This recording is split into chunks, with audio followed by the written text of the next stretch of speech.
এই বাংলাদেশের সাথে থাকতে চাই না। নোয়াখালী বিভাগ না হয় আমরা আলাদা রাষ্ট্র করবো, তারপরে কোন নামের কোন নবজেলার সাথে আমরা নোয়াখালীরা যাবো না।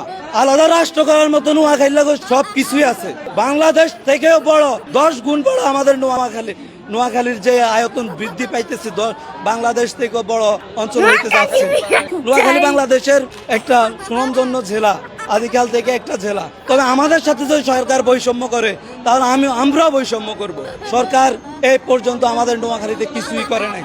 আমাদের বৃহত্তর নোয়াখালী একটা প্রাচীন জেলা, এ পর্যন্ত তারা আমাদের নোয়াখালীর জন্য বিন্দু পরিমাণ কিছু করে না। যতগুলো আপনি প্রাইভেট মেডিকেল কলেজ দেখবেন, যা দেখবেন সব প্রাইভেট, যতগুলো অবকাঠামো দেখবেন সব প্রাইভেট। সরকারে এখানে কিছুই করে নাই। আমাদের নোয়াখালীরা সবসময় বৈষম্য শিকার। আমরা এরকম বৈষম্য শিকার হইতে হইতে একদিন আওয়াজ তুলবো, আমরা আলাদা রাষ্ট্র চাই, আর এই বাংলাদেশের সাথে থাকতে চাই না। কারণ আমরা অবহেলিত, আমরা সবসময় কেন অবহেলিত হবে? যে সরকারে আসছে সেই সরকার আমাদের নোয়াখালীতে কোনো উন্নয়ন কাজ করে নাই, তাহলে আমরা কেন এই যে দেশের আরেকটা জেলা থাকবে?